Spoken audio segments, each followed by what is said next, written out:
dirt for a million years till it turned into stone. But this, to me, it obviously happened really quickly. I mean, sand, raindrops would interrupt the sand pattern. I mean, it doesn't like go to the beach and draw in the sand and see how long that lasts. I mean, there's layers of stone that are essentially beach waves that are hardened and that are solid.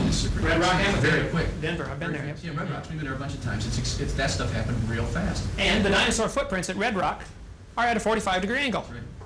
Okay, let's give the creation. Slide off, exactly. Sure, the creationist interpretation is it was flat land, the dinosaurs are fleeing the flood, they left their tracks behind. It took several months for that flood to kill everything. You get rising and lowering waters, and they leave their tracks, they get hardened. Somebody else leaves tracks, they get another layer. Eventually, the mountains lifted up, and today the tracks are at a 45-degree angle. There's no problem with that evidence as far as the creationist viewpoint. That fits fine. Now, both are theories. The anthropology, which is what this class is, and we probably ought to stick a little more to that, anthropology. We're off on all these philosophical rabbit trails, but anthropology, the philosophy of this author and this whole course is man is progressing. We used to be more primitive. We used to be some kind of ape-like animal, or we have a common ancestor with the apes, and we went through these various stages of Homo erectus, Homo habilis, Homo sapien, etc. And I say all of that is baloney. I think after this flood, there's been a variety of people produced. Some maybe had Eskimos, for instance, live in environments where they get plenty of fish oil, almost never have heart attacks, but they're deficient in other vitamins. Different people in different climates tend to get certain deficiencies. Unusual traits would become pronounced. Indians have high cheekbones. Orientals have different color skin. Blacks have a different color skin. All have a common ancestor, I would say. It's Adam. Or, even after the flood, Noah's sons. I don't know who Noah's sons were married to as far as daughters. There may have been some diversity before the flood, and one of those daughters may have been considerably different, which would have preserved unusual genes through the flood. But there's no problem from the creationist viewpoint. It has never been falsified. The creationist, young earth creationism, was rejected by many in the 1800s, not because it was falsified, but because it didn't fit their lifestyle. Thomas Huxley said, we like evolution because it gives us sexual freedom. There's no longer a creator that says, thou shalt not commit adultery. That's why Thomas Huxley liked evolution. I don't know if that's why everybody likes it, but that's why he liked it. You mentioned Noah's sons, or Noah's daughters, Ham, Sem, and Japheth. And do you think it would be possible that the populations in the world today could have been created by three people, or three couples? Could the populations today be created by three couples? Absolutely. That's what I showed you earlier, the population growth statistics. At the time of Jesus Christ, there's only 1/4 of a billion. Normal populations grow 2% a year. If you figure 2.6 kids per family, and you knock out 30% of the population every 100 years for floods and famines or catastrophes, wars, you can generate from 6 people. You can generate a population of 6 billion in 4,000 years. Nobody will argue with that knows their mathematics. Now, that doesn't prove it happened, but it proves it could have happened. It doesn't falsify the biblical account, is my whole point. Another whole subject we may want to discuss, and this, last time I was here, raised a, no, that's not it, raised a lot of eyebrows. What are the results of the worldviews? I think we could take the results of each worldview and show you there are some great differences. Go ahead and unload it all, bud. I don't want to tear those posters up. Some have taken the evolutionist worldview, and it has made them very concerned about the environment. They think man is it. I'm going to use the expression man is God. By that I mean man is responsible. We're the only ones can fix this world. If we don't fix it, it ain't going to be fixed. Man is responsible. Man is the God of this world with a small g. And because of that, there has been a strong environmentalist movement. Environment.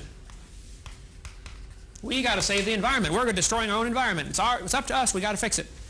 Some have taken the evolutionist worldview to a much lower plane, like Adolf Hitler, and said, well, hey, if evolution is true, then the whites are better than the blacks.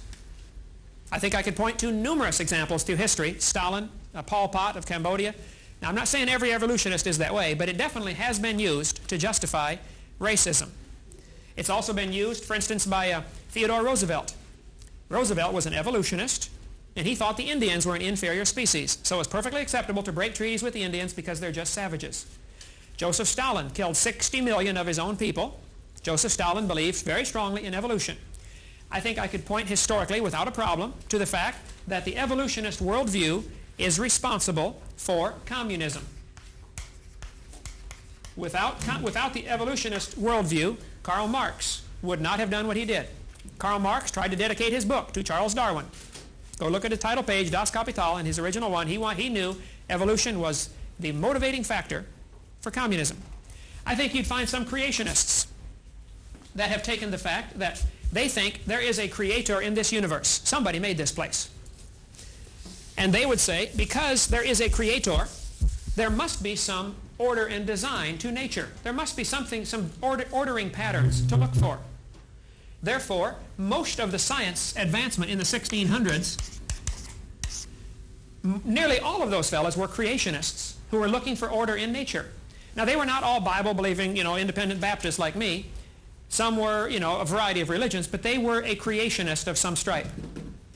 And they were looking for order in nature. There have been those in the name of Christianity that have done some horrible things. No question. They've said, well, the Jews are useless because they crucified Christ. But what effect does it have on our kids? If we teach our students that man is just an animal, we are a higher animal, but just an animal, there is no creator, you're never going to have to answer to anybody for what you do. There is no judgment day. Then what results can you expect? I think we are seeing in our society today the direct result of the last 30 years of teaching evolution. Crime is rampant, violence is rampant, unwed birth rates, divorce rates are skyrocketing, drug culture. I think much of that, now maybe not all of it, but the vast majority of that is attributable to the philosophy of evolution. Matter of fact, here are some charts of things that have happened since 1963. Drug dealers even aware of the concept of evolution. That's absolutely unbelievable. Now listen for a minute.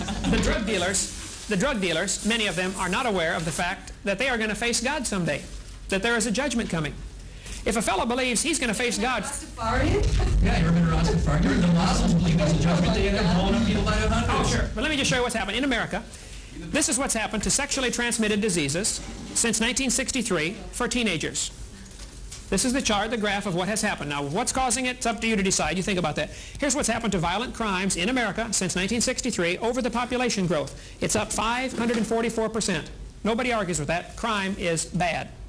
It's happening, and it's happening more now than it ever has before, as far as we know.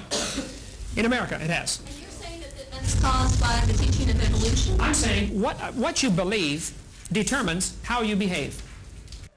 All right, well, let's take up where we left off. I found the population chart for those of you that were gone during the break. As we mentioned, the population information is really only fairly concrete for the last 2,000 years. But the evidence is that at the time of Jesus Christ, many censuses were taken. Herod took a census, that the world population was about 250 million. And so there is no conflict with population growth and the creationist model that man's only been here 400 years since that flood of Genesis time. And you're welcome to take a look at this. I do have Yes, a sir. question. Now you're talking about, is that the census, are you just talking about the census proper, or did we extrapolate to take into account the rest of the world? Taking into account the rest of the world, Okay, yeah. Yeah, most of the population encyclopedias will say world population was about 250 million at that time. Okay? Okay, I have a question. You guys were talking about plate tectonics before. What do you think about pantheism? That the world was at one point, all the continents had belonged together and then they all fit together in one puzzle. And if it didn't exist, if it didn't take that long to get apart, how did Indians come to America before? Okay, she has two questions. What about Pangea and what about the Indians? I got to write this down.